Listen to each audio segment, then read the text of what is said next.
Well, my name is Bern Guri from people-centered development. That is to say, promoting development from the bottom up. Development that is based on what people already have, the kind of resources they have, the knowledge they have, the institutions they have, starting from what people's strength, let's call it strength-based development, as opposed to the needs-based approach. And basically, we're about promoting the concept of indigenous development. That is to say, we try to help communities to make visible what they have, to make visible what their potentials are. If in the area of agriculture, for example, how have they fed their community all the years? What seeds have they used? What practices, agricultural practices have they used, which have helped to sustain them till today? And how can we help to improve upon this? So if we want to bring in technology or modern technology, we build on what they already have, rather than going to start with modern technology on the communities where probably they don't understand it, or maybe it doesn't even fit into their environment, into their well-being. What are some challenges, major challenges with food sovereignty in the community where you're working? Yeah. Yes, it's a major challenge in that we are in a community where people have their own seeds. They have their traditional indigenous seeds that they have used. Usually they would grow these seeds and do their own selection and replant the same seeds, which means they don't have to buy new seeds. And secondly, these are seeds that are not just nutritional but also medicinal. So some medicinal cases. Now we have a policy in which government is introducing so-called modern agriculture, in which first of all the food base is being reduced because they are introducing only crops of commercial value, for example maize, rice, soybean. These are the crops that are being introduced. And secondly, most of the seeds are hybrids. They are seeds that the farmers planted, they cannot take seed and plant again. They have to buy new seed. Now, which means that some farmers are unable to buy the seed. It is not like previously where you could go and grow and select your own seed. And so right now it is affecting the communities, not just in terms of access to food, but they don't control what they produce, they don't control what they eat. In fact, I did an investigation, my organization, and out of about 300 different varieties they could think about, we talked to the elders, we only have about 17 that they could still find. And even these 17, it took us a lot of effort before we could locate them and help people to multiply it and share it among the community, who multiply it again, just as a way of bringing it back. You know, but this seed, the seed base is getting lost, is getting distinct. You know, and secondly, with climate change, the seasons that we used to have changed. Now, most of these introduced crops, like the so-called hybrid, high-yielding varieties that are being introduced, don't fit into the changes in the climate. The seasons are becoming shorter. But then the traditional crops that we had are able to change to fit into the changing climatic situation. So people are getting more impoverished. They are getting less food because of the bad seasons and the reduced rains. And we are thinking the only way we can reverse that is to get farmers or the community to go back and find those seeds that used to work for them and see how we can improve that. In my country, there's a common saying, Sankofa. And Sankofa means go back to your roots. Take what used to work and use that to go into the future. So we're using the same principle. Look back at agriculture. How do we used to do it? You know, in the face of changing environmental situations. What were the crops we grew? What were the practices that we used that sustained our soil fertility? And use that today, you know, to face the future challenges.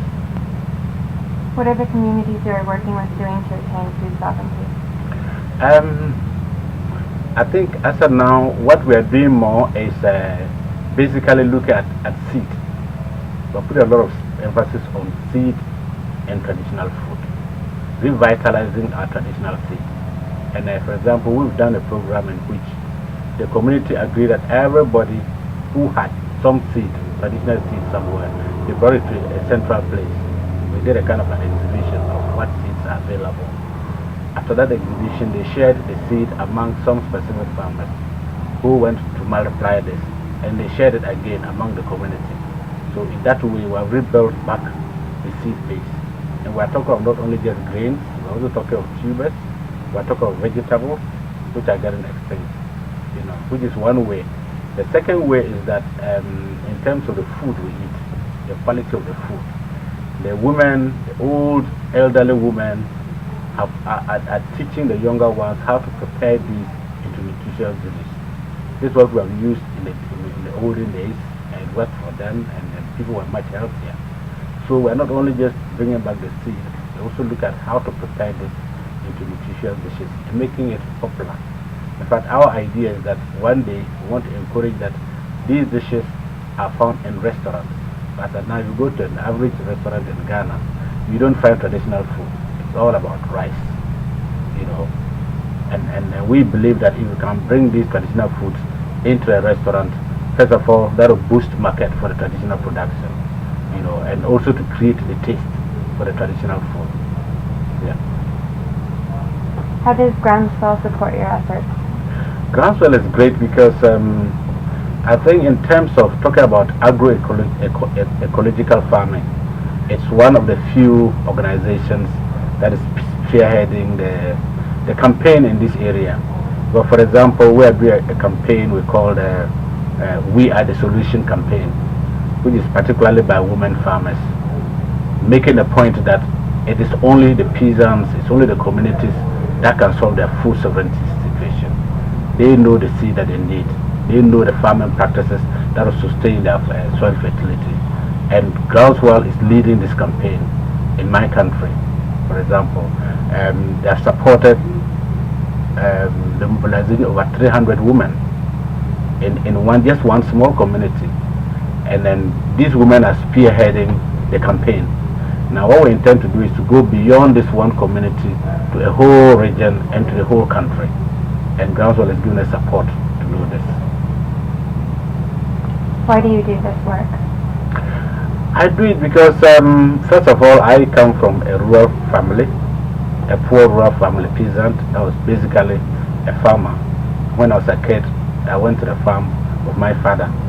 And I was I remember when I was a kid, I used to have arguments with my colleagues on the farm who said, well, probably if we had taken the white man's approach to farming, bring tractors and all these things, we wouldn't be suffering.